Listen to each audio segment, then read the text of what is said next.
already. Flowers in advance. I'm working as a naturopathic nutritionist in a 5-star resort retreat also here in Thailand for the next 2 years. And I'm still doing some talks as I was invited by Mr. Brian with a great pleasure. I'm going to be here. I'm going to start my presentation and I'm going to share my screen with you. So give me a second.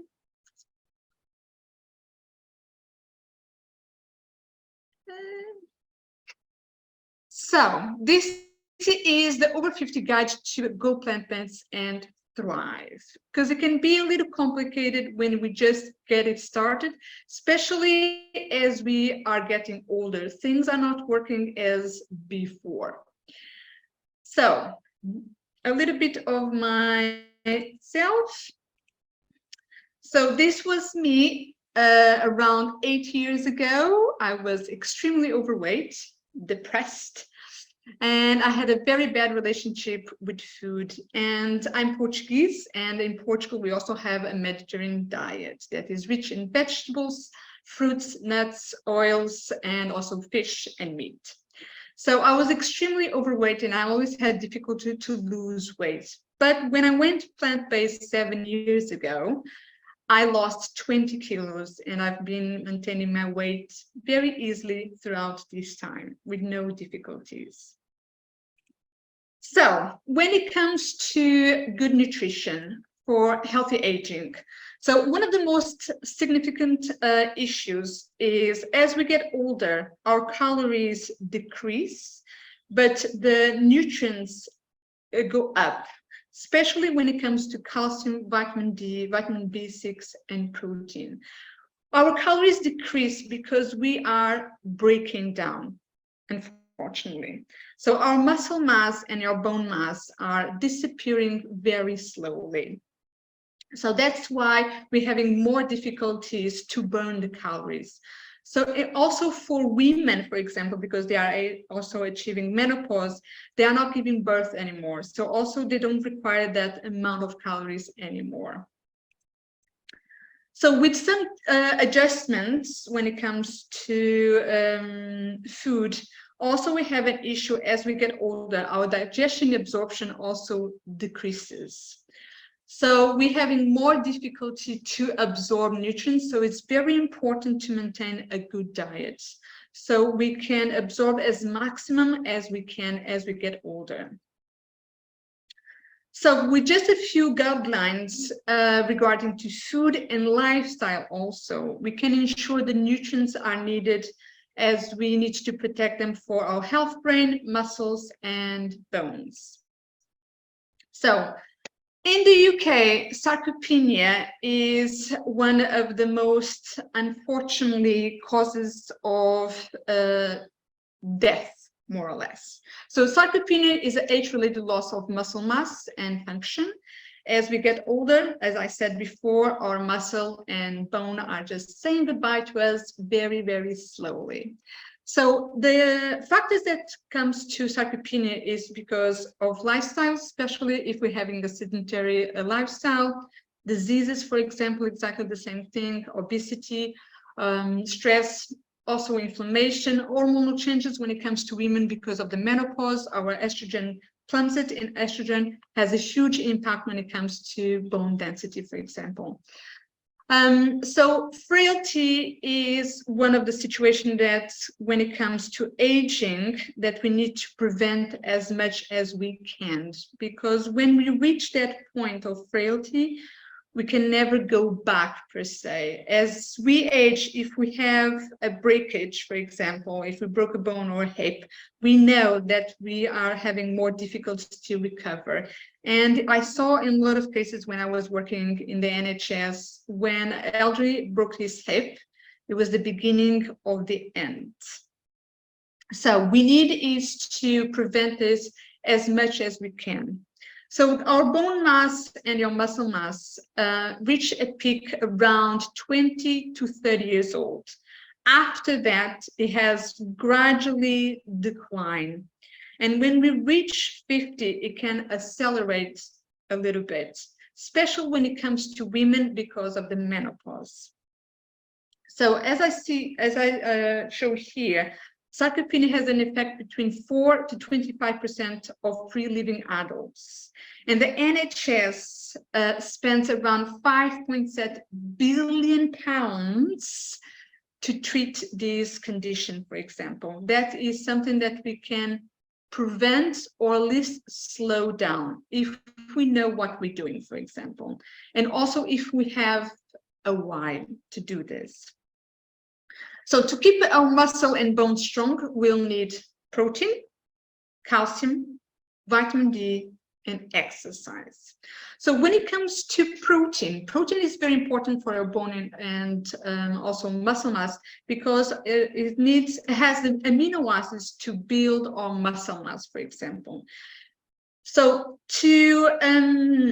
and one of the amino acids that is the most important one is leucine, for example. You see a lot of like bodybuilders with their protein powders, for example, and they're always going to drill when it comes to leucine. Leucine is extremely important to build muscle mass because that is the amino acid that will synthesize the muscle, for example. So it's key when it comes to plant protein is to eat at least 4 servings of legumes per day. I'm going to discuss that a little bit later. When it comes to calcium, as we all know since we were a child, that calcium is extremely important for bone health. And also has a huge importance when it comes to muscles, because it helps to contract and regulate the normal heart rhythms, for example, of the nerve actions. A lot of people are trying to do calcium supplementations.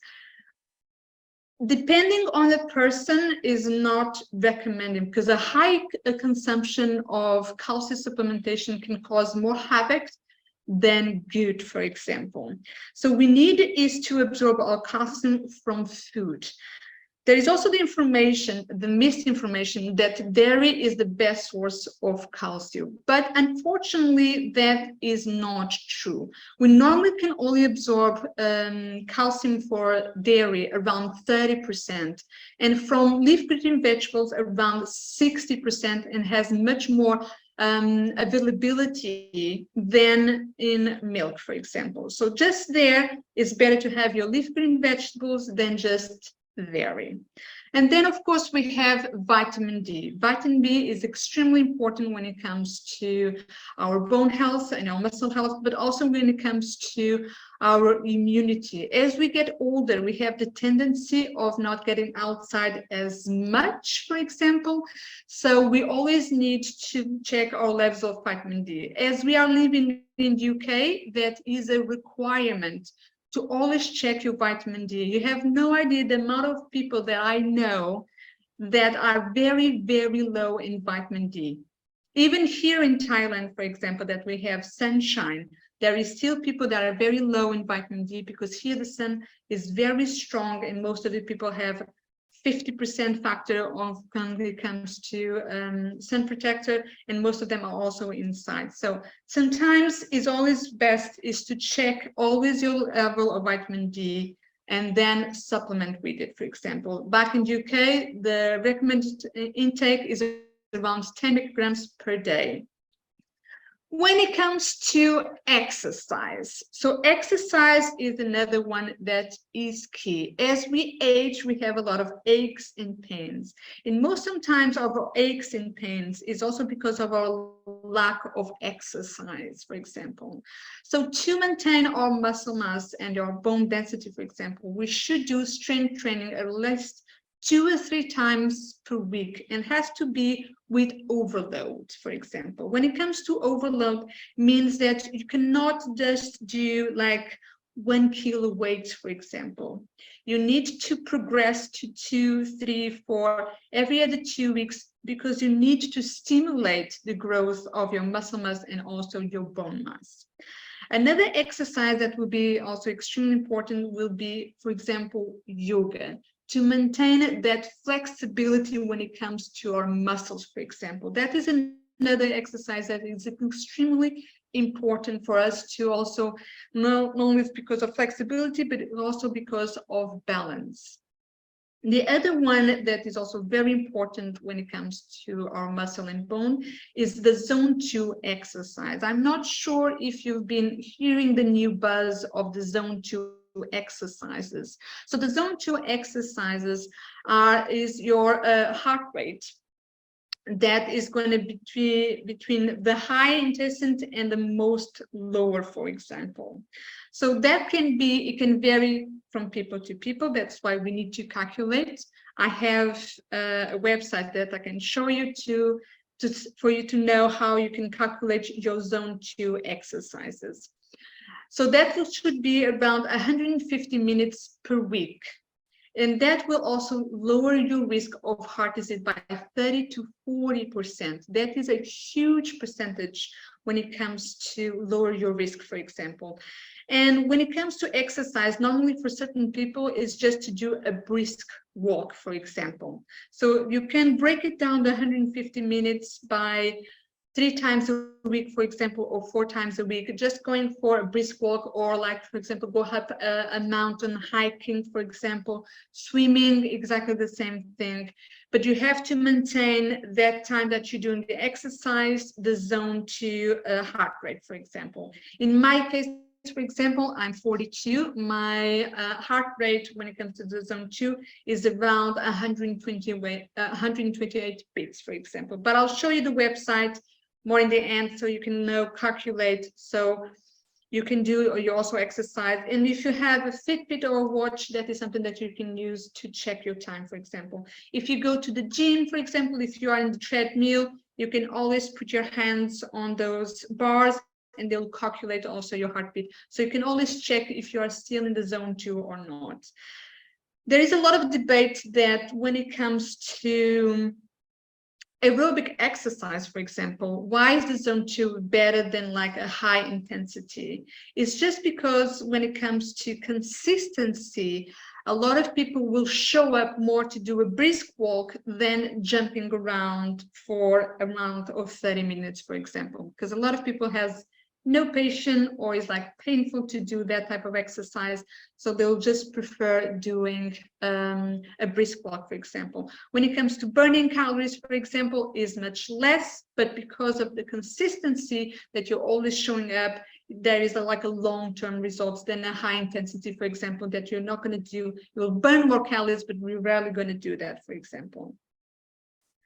So when it comes to protein intake, that is something that is also a lot of debate when it comes to that, for example. The recommendation when it comes to the UK, it can be around 0.8 to 1 grams per body weight, for example. But the new studies that is showing that has to be a little higher because of our absorption rate, for example, is decreasing. So we need to increase our protein intake. So again, as I said, everyone is different, so we shouldn't do the same amount of protein, again, the same one of your partner, your friend, or bodybuilder, for example. That is a no-no, for example, because if we're consuming too much protein, for example, we're going to have the situation of kidney issues, for example, or increase also our fat content, because our body can consume so much of protein, for example, to use for muscle mass. If you have too much protein consumption, for example, the body will store that as fat. So the way we calculate our protein, as you see here in this table, this is the latest one that I came to in my research, for example. That also depends on the type of exercise and that you're doing, for example. If you're doing exercise and that you're trying to build muscle mass, so that will be around 1.6 grams by body weight. Another one, when it comes to body weight, it also shouldn't be from our actual body weight, unless we are in a healthy body weight, for example. If we are underweight, we are under-calculating our protein intake. If we are overweight, we are over-calculating our protein intake. So for us to have an idea of how would be the most accurate measure, for example, there is another website that I can show you, for example, how you can calculate your lean body mass. So there is a website that you can calculate, you put your height and your weight, and they'll give you the calculation of your lean body mass. That is the total body weight minus the fat mass, for example. If you have one of those scales that have the body statistics, for example, normally on those scales it also has the information of your lean body mass, for example. So that is another way that you can calculate the measurement. So when you're doing your protein intake, you know exactly how much it is that you have to take per day, for example. And then another question that a lot of people ask me is like, how the hell do I know how much protein there is in food?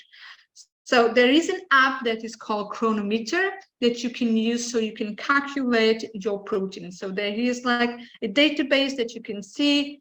This is not to be like super accurate, because when it comes to database and when it comes to food, a quantity depending of the countries, for example, tofu, it doesn't have the same quantity or quality of tofu that is made in the UK, for example. So that is just to give us like a ballpark of how much protein, for example.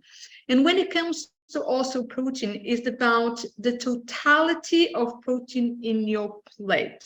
It's not about just one, it's the totality of protein, because as we know, protein is in everything. I know people are trying to tell you that it is not, but protein is in everything, for example. So when you're calculating your protein, it has to be the whole dish. It's going to be your grains, your starches, your leafy green vegetables, for example. And then in the end, you know exactly how much protein has that meal, for example. So I recommend for you to do this a few times when it comes to your normal meals, so we know exactly how to calculate if you're doing under or you're doing over protein, for example. And I show here the website that you can take note, for example, there where you can calculate your body mass. Another thing that is also coming up when it comes to the recent studies, when it comes to protein, for example, is how to consume protein throughout the day. So the most effective way is to consume protein around 20 to 30 grams per meal, for example. So you start with breakfast, lunch, and dinner, for example. I know at this point, a lot of people is trying to do intermittent fasting, for example, or they don't have the same appetite, for example, or they are struggling a lot of eating that amount of food, for example.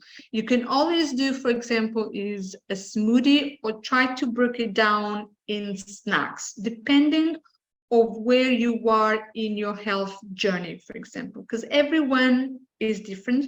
That's why nutrition should be personalized, okay? So another one that is always the main one when it comes to vegans is B12. We are just butter when it comes to B12, for example, but the B12 is extremely important, not only for vegans, but also for omnivores, because they have exactly the same problem, for example. It's not only for the vegans. And when it comes to vegans, sometimes we are like better prepared than the omnivores, because the smart ones, for example, already know they have to take their B12 supplement, or in some cases, for example, if they're having methylation issues, they have to do, for example, injections of B12, for example. In B12, the vitamin B12 is extremely important when it comes to our brain health, for example. And as we age, our absorption, for example, when it comes to B12, it also decreases. So we always to make sure that we are doing our supplementation per day, for example, that is around 500 micrograms per day.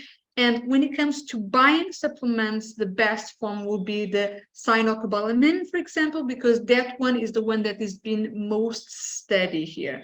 When I came to Thailand, I had a battle to find cyanocobalamin B12 here, because they were always using the other one, and I had to battle them to find them, for them to find the B12 that I wanted, for example, and they couldn't understand why I wanted that specifically, for example, but I found it. So that will be extremely important when it comes to B12. So when it comes to our cognitive function, for example, so Alzheimer is another one that is now at the top of the diseases that affect us as people, for example, as we get older, for example, and is one that is extremely devastating, for example. I see that in first person, for example, and I also have my father that is in the beginning of cognitive decline, for example. So this Alzheimer's disease, for example, is the type of dementia.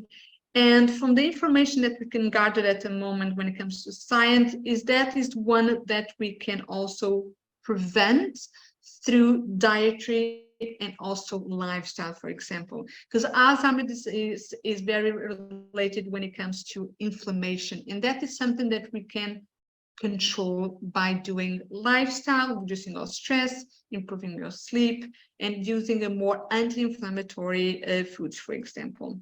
Another one, for example, is atherosclerosis, for example. That is also a very well known because of the high cholesterol. At the moment in the nutrition sphere, there is a battle between high cholesterol and low cholesterol, and high cholesterol is normal and low cholesterol is not. There is a huge battle, but we are waiting for more science at the moment.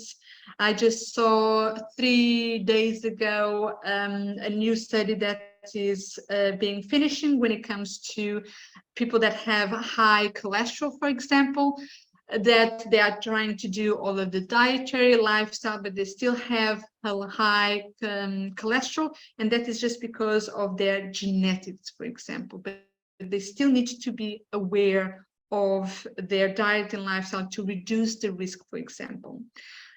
So plant-based diet is associated with both lowering cholesterol and also lowering blood pressure, for example, so which reduce the risk of both of those diseases, for example, and others.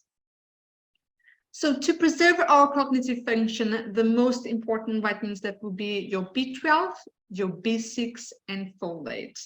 The B vitamins, for example, we have a lot of difficulties as we age to absorb them, for example, especially if we have high inflammation. That will be the high levels of homocysteine. This is a test that you can do, and I also recommend everyone to do it. For example, as at the moment in UK, the GPs are a little in the edge, but if you have a good one, always try to them to see if it's possible to do a homocysteine test to see if you're absorbing correctly your B vitamins or you need to supplement them, for example.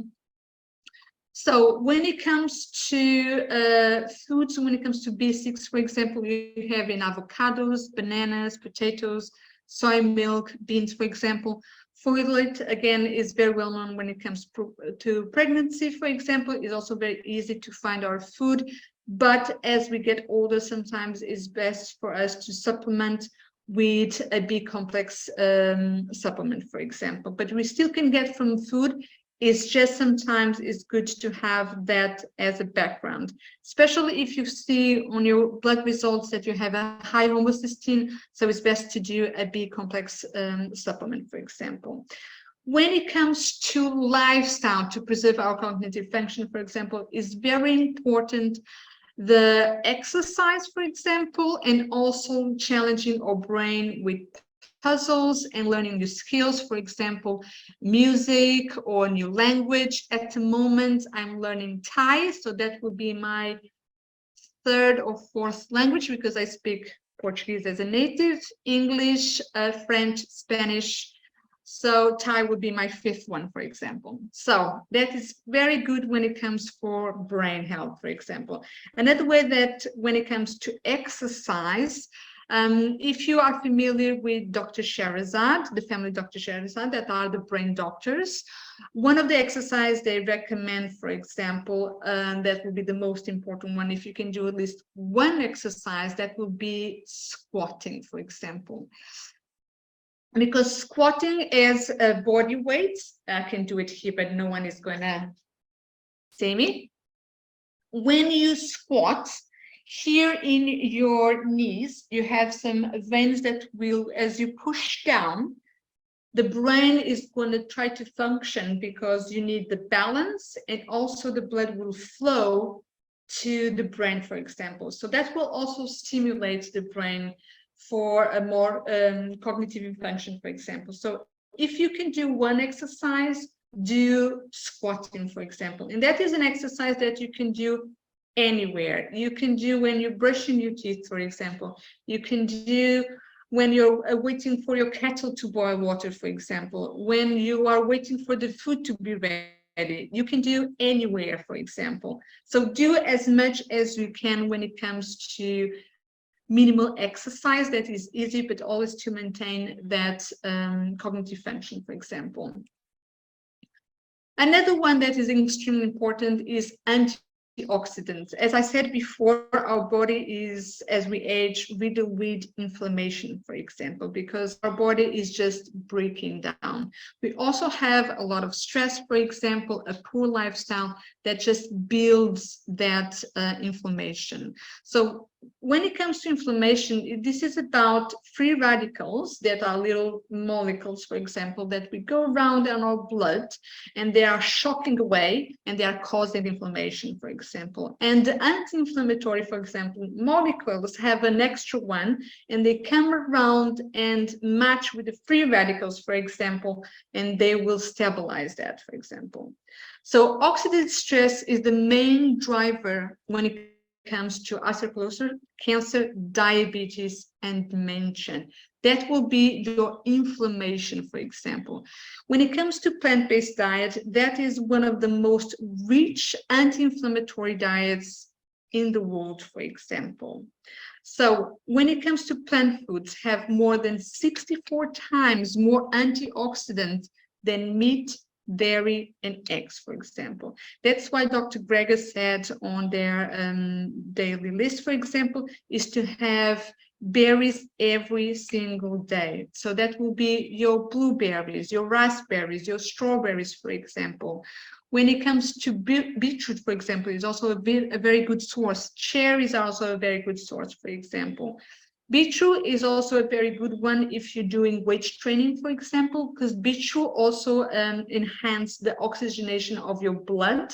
So if a lot of people or a lot of bodybuilders normally try to use like a pre-workout, for example, but if you do a shot of beetroot juice with ginger before you do exercise, you will feel it, for example, when you're trying to pump away your weight training, for example, without needing any powders or spending more money. When it comes to other antioxidants, for example, that is also extremely important. That will be your vitamin E and C, as they are having a lot of phytochemicals, for example. You also can use your herbs and spices. That will be your clove, your turmeric, and parsley, for example. Parsley is also very good when it comes to the detoxification pathway, for example.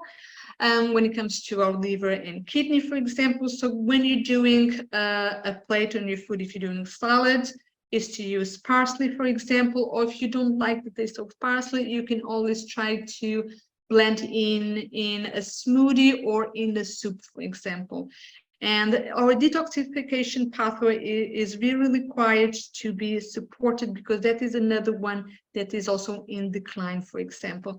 When it comes to women, when it comes to menopause, we really need to make aware of our detoxification pathways, because we need to release those old estrogens in our body that is just causing havoc, for example. And we can do that by supporting our liver, and the parsley would be one of the foods, for example.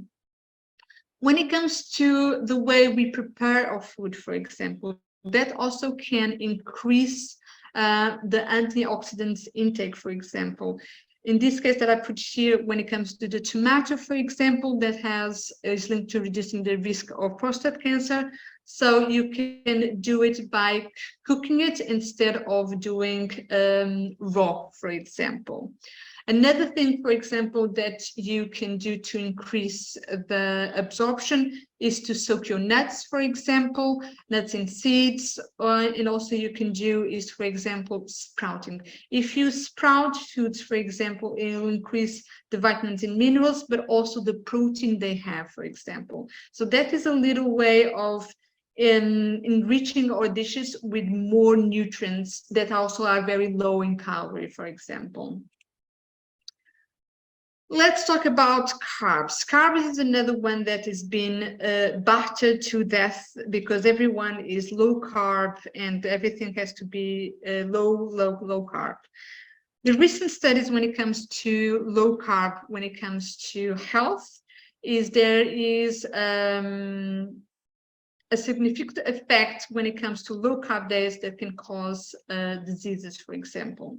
So low carb is not recommended.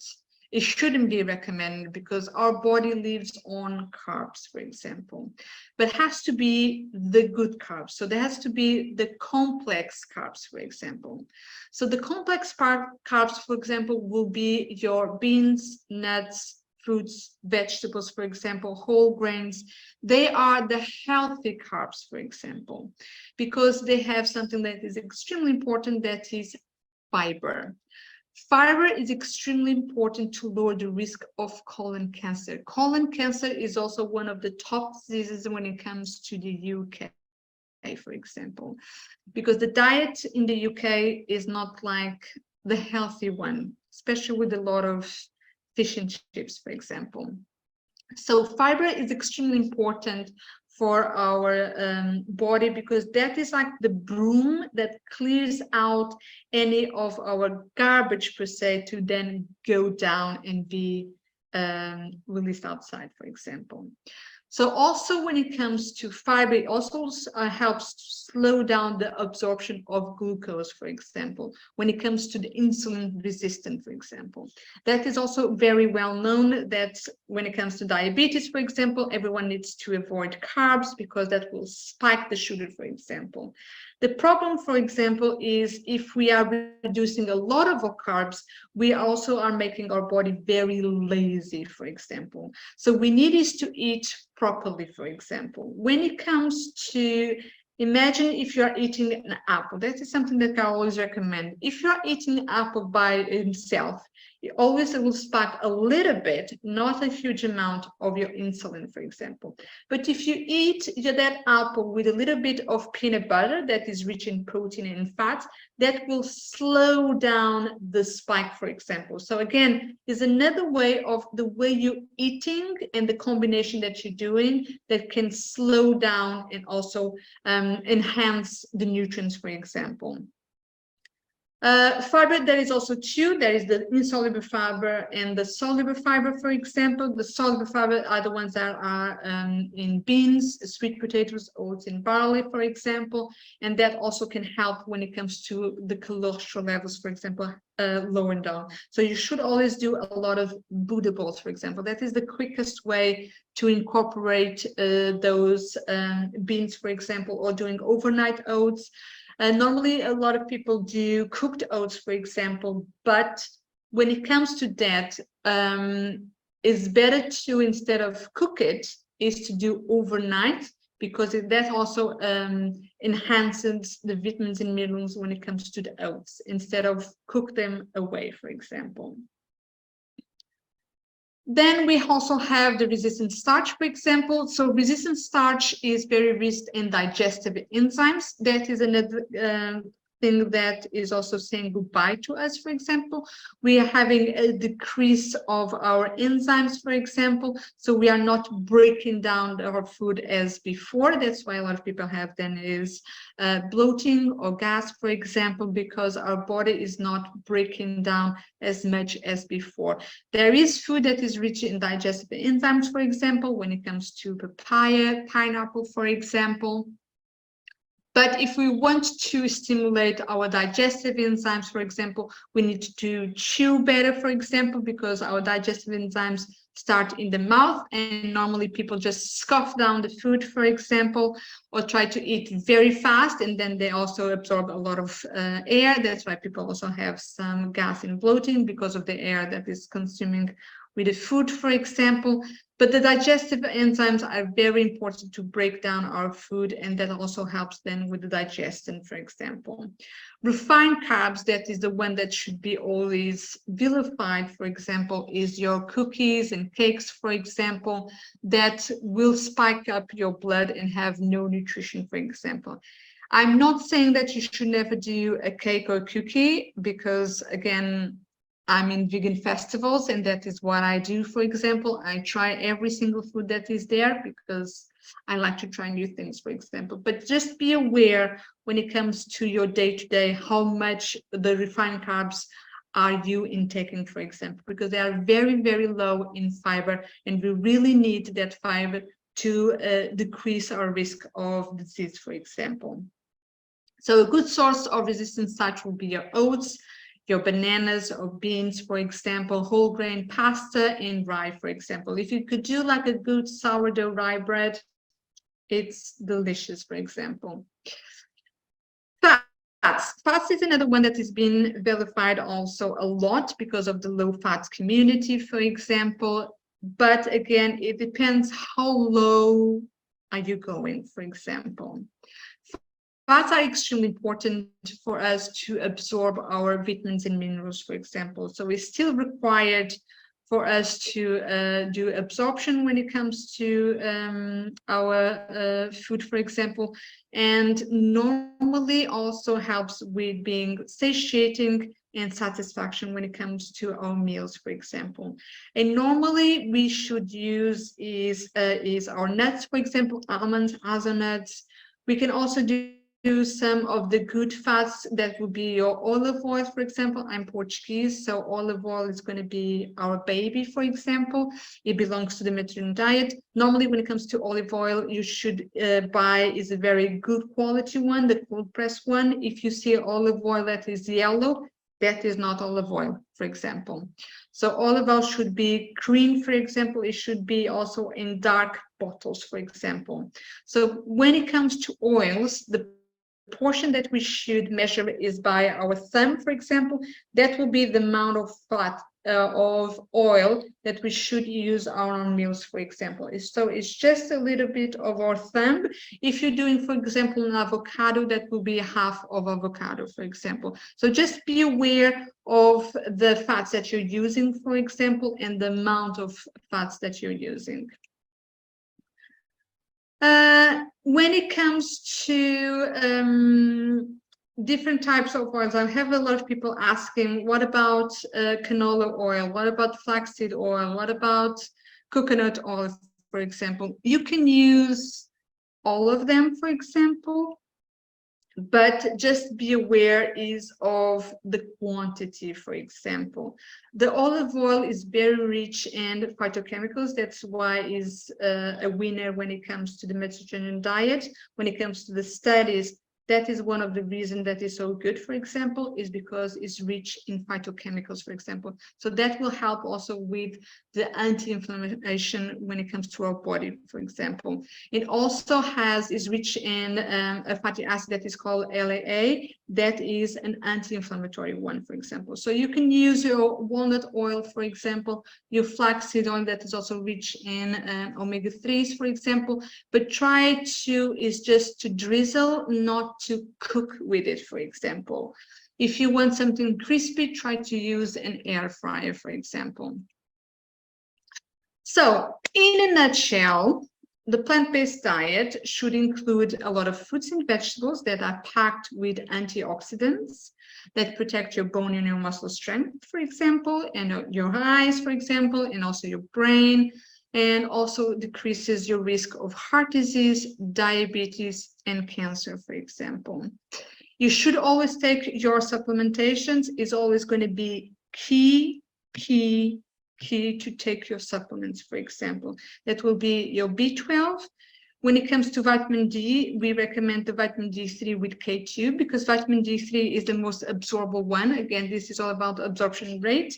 And the K2 will help to bring the calcium that is going on in your blood to go directly to your bones where is required, for example. When it comes to DHA and APA, so that will be your omega-3, for example, is also extremely important.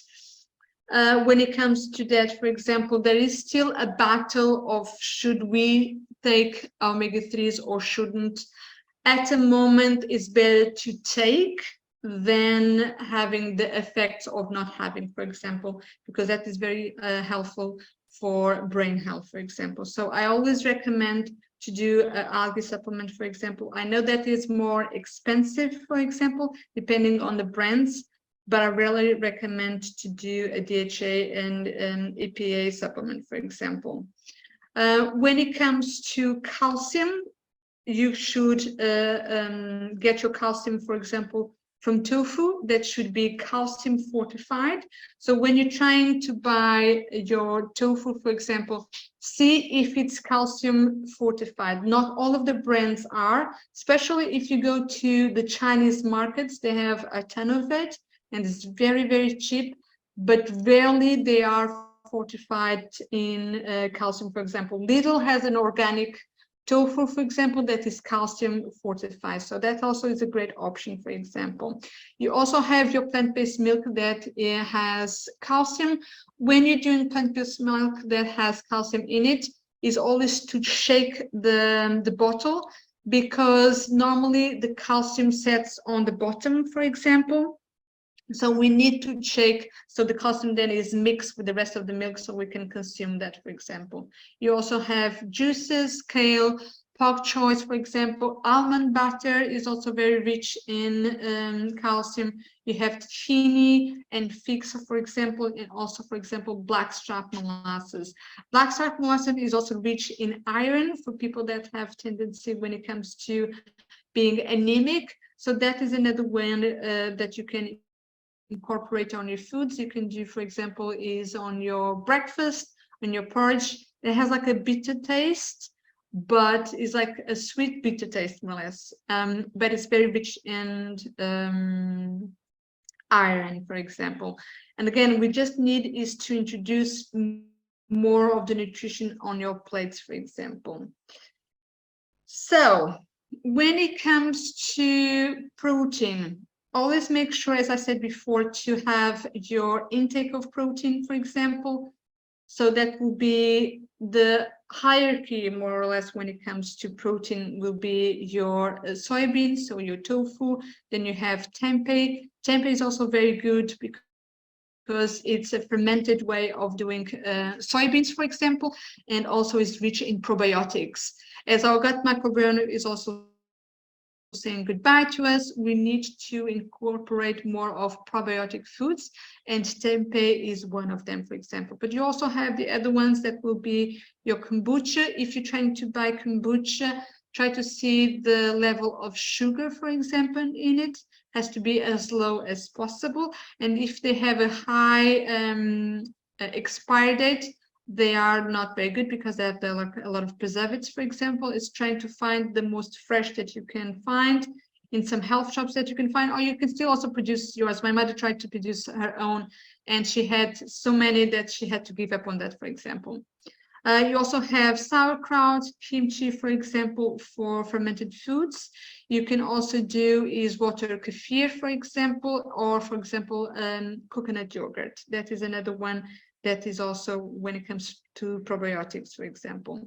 So another one is the carb-rich foods. So it's always to maintain of the whole carbs, for example, the whole vegetables, for example, whole foods, whole grains. So none of those refined, for example, or don't eat as much, especially when it comes to pasta, because everyone has pasta as their baby, for example. I recommend is to do the protein pasta, for example, that you have. That can be chickpea or lentil, for example.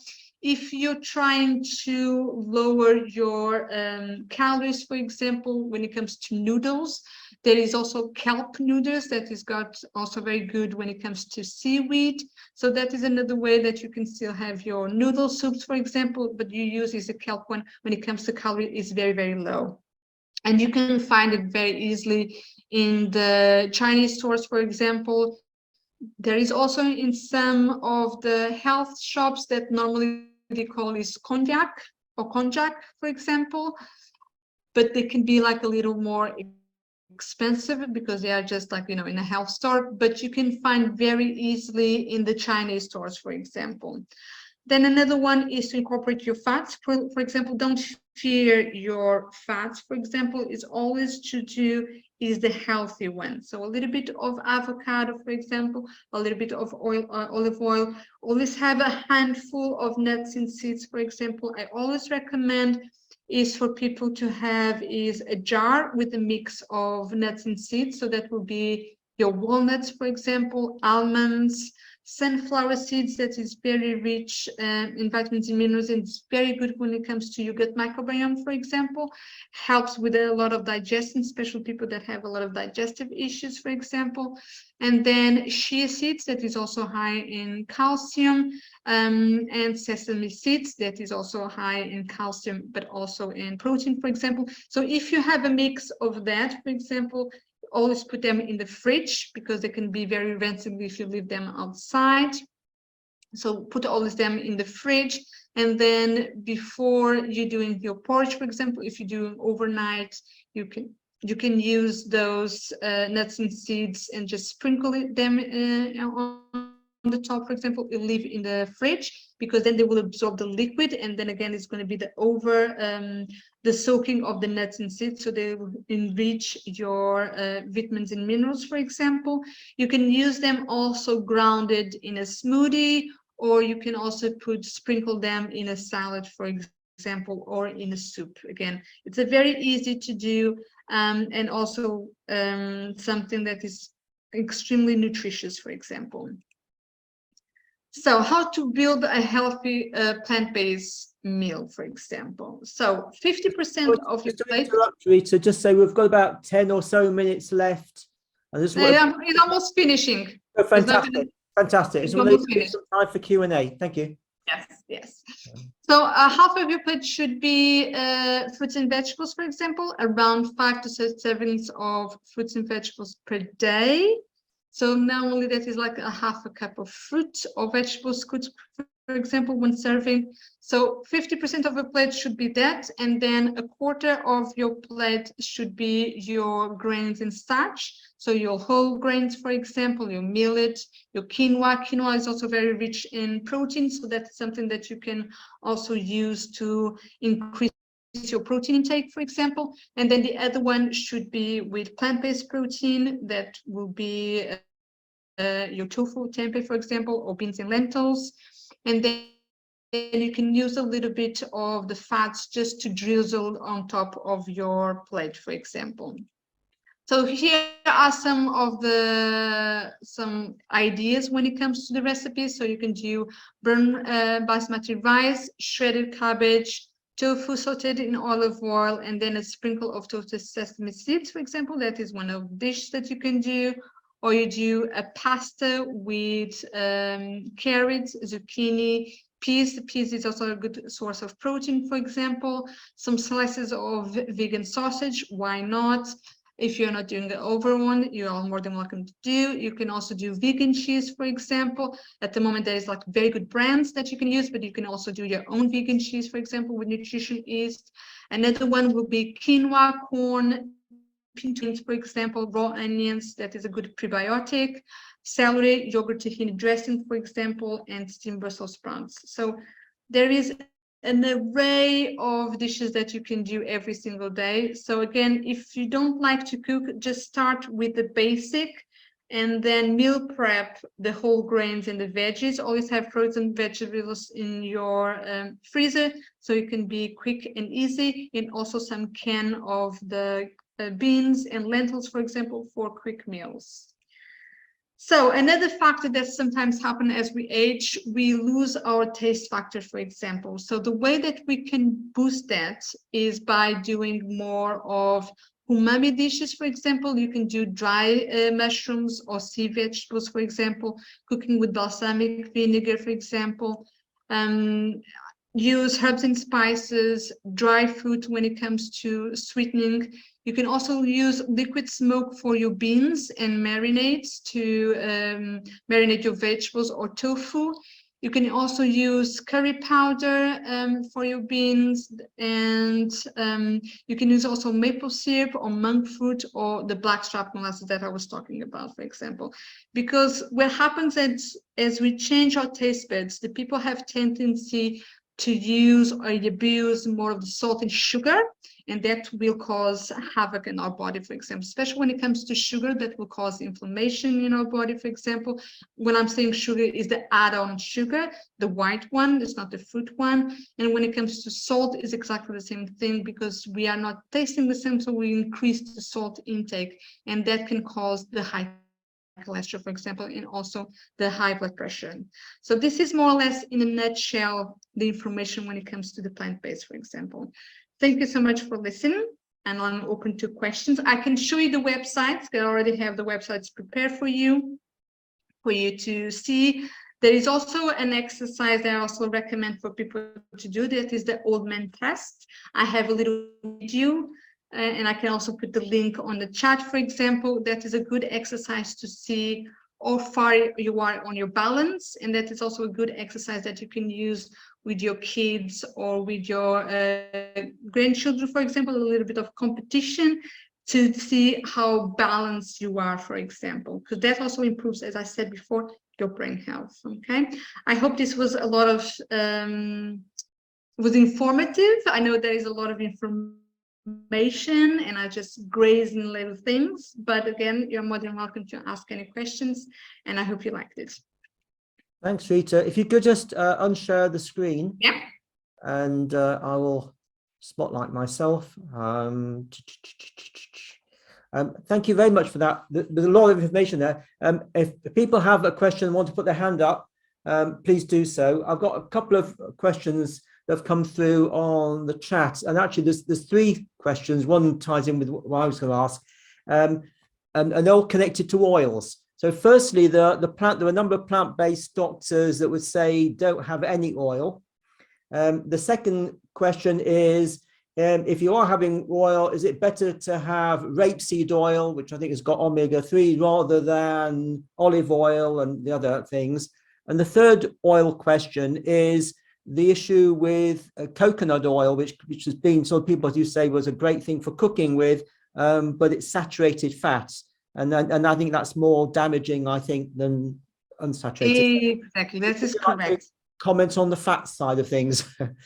Yes, so I know, again, when it comes to the plant-based world, there is a lot of extremes, for example, but also depends on the condition of the person, for example. So we shouldn't do a lot of extreme on when it comes to our diet, for example, because you cannot compare yourself to other people.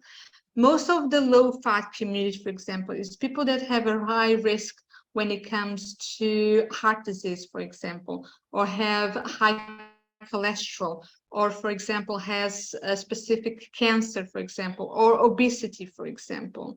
So we shouldn't remove our fat, but even when it comes to, did Ornish, for example, when he did this study, for example, he lowered the fat, but he didn't like remove it completed, for example. So when it comes to fats, it's always to be aware how much we are using, for example.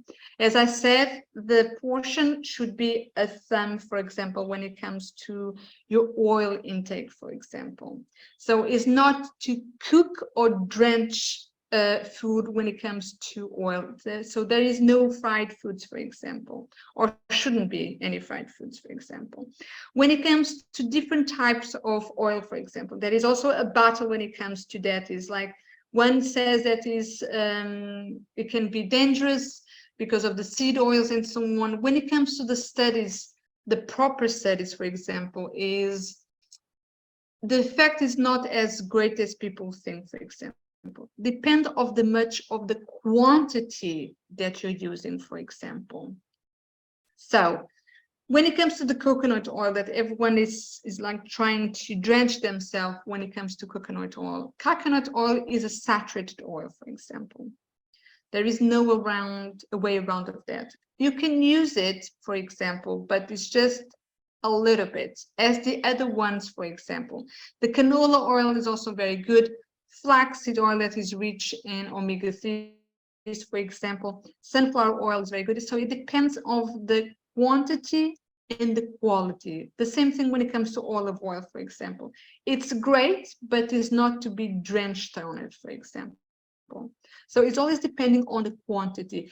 But if you have a high risk, for example, when it comes to heart disease, or you already have a high cholesterol, for example, that you should try to minimize your intake when it comes to oils, for example.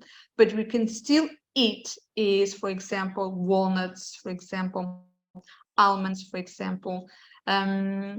You can do your flax seeds, for example. The flax seed is also very good when it comes to omega-3s.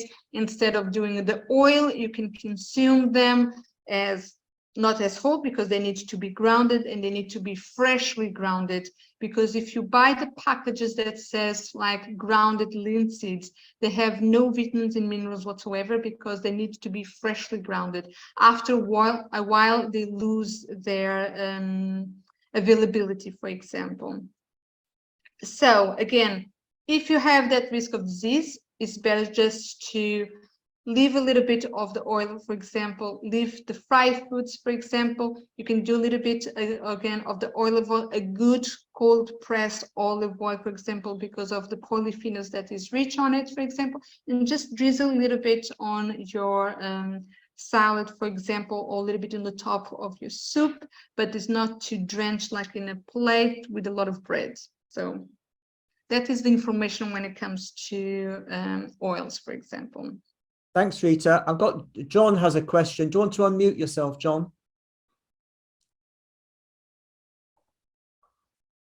Right, yeah, thank you very much. At the beginning, you said that you went vegan and you lost a lot of weight. What I was wondering was it just going vegan that lost you a lot of weight? Or did you go vegan and were you dieting as well that made you lose the weight? I just went vegan. So I'm not an exercise person, for example, but I do exercise because of, as I said, bone health and muscle health. But when it comes to food, for example, I reduced my intake of a lot of fat foods that I had before. I consumed a huge amount when it comes to ice creams, for example. I was a junk food, for example, with a lot of ice creams, a lot of cookies, for example, a lot of Coca-Cola, a lot of eggs and fried food, French fries, with a lot of that high food consumption, for example, high calorie consumption.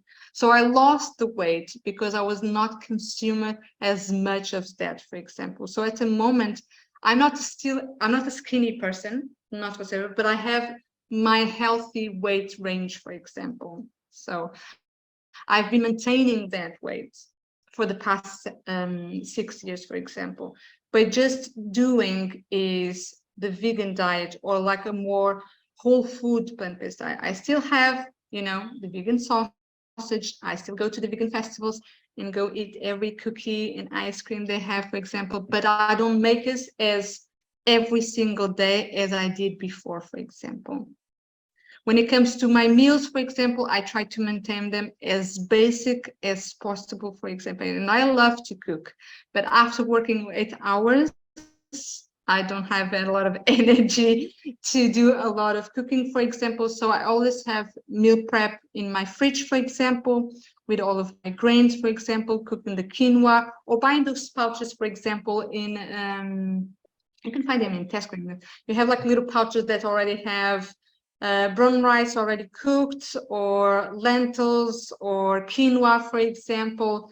If you are struggling like to cook every day, have always those pouches, for example, having one of those, and then a can of beans that you can just rinse it, because some of them have like a high salt in it, for example, and mix with some greens, steam some of the broccoli, for example, again, your 50-50 plate, for example, and it is done. I'm very, very fond of 15-minute plates, for example. It has to be quick and easy and nutritious. And having those little nuggets, for example, when it comes to sprouted foods, for example, the way that you do your dressing is also enrich your vitamins and minerals intake that you have, for example. You've got a question Just back? a very, very quick one. You said it's good to get a vitamin D test. What time of the year is it best to take the vitamin D test? Because I imagine any time of the year. Anytime, even in the summer, especially in the UK, it can be any time whatsoever. A lot of people are extremely low in vitamin D, and some people don't do the absorption of vitamin D. I had recently a patient that was from the UK, and she was a long time in the garden and so on, and she was extremely low in vitamin D because she didn't do the absorption, for example. So she had like to have injections even. The supplementation wasn't enough. Ah, right. So Okay. there's even if you're getting enough vitamin D, you may not be absorbing it correctly. So, and no one, any vegan or any meat eater could be in that situation. Right. Good point. Exactly. Yes. Thank you Right. for the question, John. Thank you. Thank you for that. Just, I think maybe a final question, unless anybody else has got one. Just says, someone said, Sean, I add banana and blueberries to my porridge in the morning, but I recently heard that bananas reduce the absorption of blueberries. Is that correct? I've never heard of that. Does that? No. No, we shouldn't go that far when it comes to that, for example. And when it comes to banana and blueberries, we should always have this variety. So one time you do banana, another time you do apple, another time you do raspberries, and it's always having something different, for example. But the body, the only thing that can clash sometimes is between, for example, doing raw and cook, for example. The situation when it comes to spinach, for example. Spinach is high in oxalates. So oxalates, for example, can create kidney stones, for example. It can bind to calcium and create a kidney stone, for example. So the way that we should, to reduce those oxalates, for example, is by cooking the spinach, for example. So if you cook the spinach, you will decrease the oxalates, for example. So again, it's depending of the way you are cooking also that can has a differentiation when it comes to absorption, for example. But if we have a variety when it comes to our diet, there is no problem, for example. Variety is key. Thank you. And just finding, I think, final, although you mentioned we talked about the oils and the fats, if somebody is not taking any additional oils, will they get enough fat from eating nuts and seeds? In other words, Yes. Some people may not want to be taking olive oil or whatever, but they will get enough from. Yeah, that will be fine. Again, it's going to be always a handful. Yeah. A handful of nuts, for example, a handful of walnuts. I like this always to have like a variety, for example. If you have a handful, that will be also enough, because there is also some fat in other, like the avocado, for example. So there is still fat in other foods, for example. You're just not adding one that is already like super processed, for example. Could it throw out the balance of omega-3s, 6 and 9 if you're taking too much? Yes. There is a reaction if you're doing too much of the omega-6, for example. So that would be your fats, for example. You always should have a balance, for example. So it's better taking nuts rather than taking some of the other nuts or some of the other seeds. For me, it's always going to be variety. Variety is always good. We shouldn't restrict ourselves. Is when we restrict ourselves when it comes to food and trying to be perfect is the beginning of our downfall. As we can see by a lot of ex-vegans, for example, they went to the root of being extremely restrictive, for example, and then they just like went downhill, for example. Is always have a variety of foods, for example. The plant-based world is rich in variety, very, very rich, and we should take advantage of that, for example. So it's not going too far ahead. So it's always having a mix of them, for example. Another one, for example, that is extremely important is selenium, for example, is another antioxidant. And you have, if you take 1 Brazil nut per day, that has the amount of the recommended amount of intake of selenium per day, just one Brazil nut, for example. So that instead of doing like a supplement, you just eat a Brazil nut, for example, that is also rich in selenium, but then also in other vitamins and minerals, for example. It's just always having a variety. Thank you ever so much for all the nutritional information. And just say that we have this recorded for those who have been an overload. You can watch this back. We'll put it up on YouTube. I want to say a very big thank you. And if you can unmute yourselves and give a round of applause to Rita, I appreciate that. Thank you. Thank you. Thank you, everybody. You're more than welcome. Again, if you then have any more questions in the future, you're more than welcome to contact me, because I love giving information. And those watching on YouTube, I will put the her web address. Thank you. The video for you to be able to view more details and contact. Thank you again. I'm just going to stop the broadcast.